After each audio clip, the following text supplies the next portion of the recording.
Tarodan xabar. Murojaat uchun Fortuna 2025 ga murojaat qilasiz Telegram kanaliga va alohida o'zingizga doskональный aniq javob olasiz istasangiz. Endi bu raskladimiz общий rasklad hammaga ham mos kelavermaydi.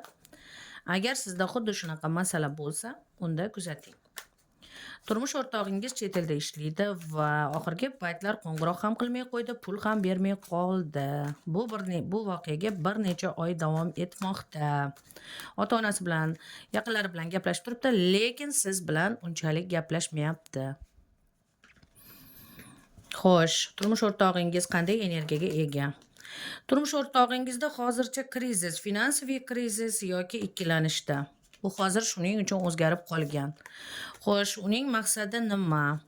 Voy, birdaniga 3 ta karta. Maqsadi turmush o'rtog'ingizda kimdir uni miyasini buzib qo'ydi yoki qandaydir inson bilan do'stlashdi yoki nimanidir planlashtirdi. Bu ko'proq qandaydir bir kimdir bor va u bilan qandaydir suhbatlar, u bilan qandaydir rejalar, ikkilanishlar bilan ovora.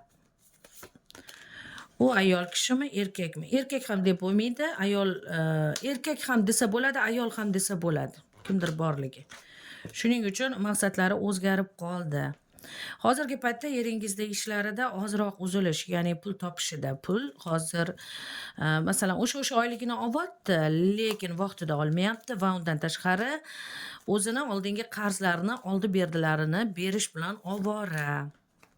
Fikri nega o'zgarib qolgan sizga nisbatan? Fikri o'zgarganiga o'zini boshqa rejasi bor. Bu reja yaxshimi yomonmi hatto o'zi bilmaydi. Hatto buni qo'rquv egallagan, bunaqa voqeani o'zi kutmagan edi, shunaqa bo'lishini kutmagan edi. Hozirgi paytda shuning uchun sizni masalan tashlab ketmoqchi emas, sizni tashlamoqchi emas, ammo o'zini qiyinchiligini ham sizga gapirib bermoqchi emas. O'zini qiyinchiligini, ya'ni kim haqida yoki nima haqida qayg'urishini gapirmoqchi emas. Shuning uchun o'zi bilan o'zi ovora. Hozirgi paytda o'zini hozirgi yuragida, xayollarida boshqa bir shaxs haqida o'ylovlar qiynamoqda.